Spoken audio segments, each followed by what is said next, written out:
ગાય કાજલ મહેરિયા ઘણા સમયથી ચર્ચાનો મુદ્દો જે વાત મારા પારિવારિક હતી, ઘરની વાત હતી, એટલે ઘરમાં જ રહે એવી ભાવનાથી તમારી સમક્ષ ક્યારે રજૂઆત નથી કરી, પરંતુ આજે હદનો છેડો પાર થઈ ગયો હોય એવું મને લાગે છે. આજે વિડીયોના માધ્યમથી જણાવું છું કે ગત તારીખ 10/10/2025ના રોજ મેં મારી મરજીથી અને પૂરી સ્વભાન અવસ્થામાં ભારતીય સંવિધાનના નિયમો અનુસાર ભારતના સ્વતંત્ર નાગરિકતાના નિયમ મુજબ પુખ્ત વયે મેં મારી મરજીથી અલ્પેશ જોડે લગ્ન કર્યા છે. ના કોઈ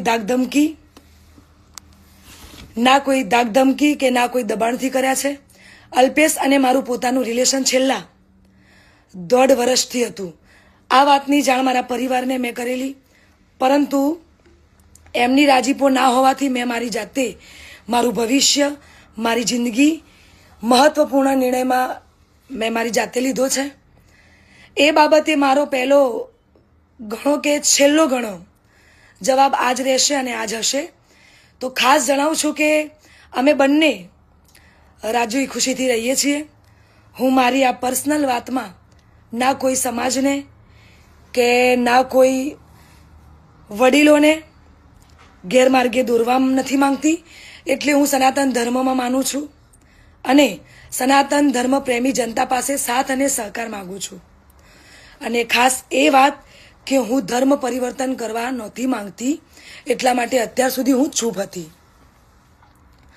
આ નિર્ણય પર અડગ રહી છું એનું કારણ કે હું સનાતની છું અને મારા પરિવાર દ્વારા અલ્પેશ અને મારા પર જે આક્ષેપો નાખવામાં આવ્યા છે, અલગ અલગ ધમકીઓ, મારી નાખવાની, ઉપાડી દેવાની, આ બધી ધમકીને અને ખાસ કે મારા સાસરે એટલે કે શેરથા જઈને જેમ તેમ બોલી અને ધમકીને આપી બધી વાહિયાત વાતોથી કંટાળીને તમને બધાને વિડીયો દ્વારા જણાવું છું. અને આજ પછી આવી કોઈ પણ ફાલતુ વાતોનો મારે જવાબ આપવો પડે એવું હું જરૂરી નથી માનતી. તો પ્લીઝ, આજ સુધી મેં લોકોનું અને મારા પરિવારનું જ વિચાર્યું છે, પણ હવે હું મારું વિચારીશ. આ ઉપરાંત કોઈ પણ ખરાબ કોમેન્ટ કે હેરાનગતિ પહોંચાડશે તો ભારતીય ન્યાયતંત્રની મદદથી કાયદેસરની કાર્યવાહી કરવામાં આવશે. જય હિન્દ, જય ભીમ, જય વિહતમાં.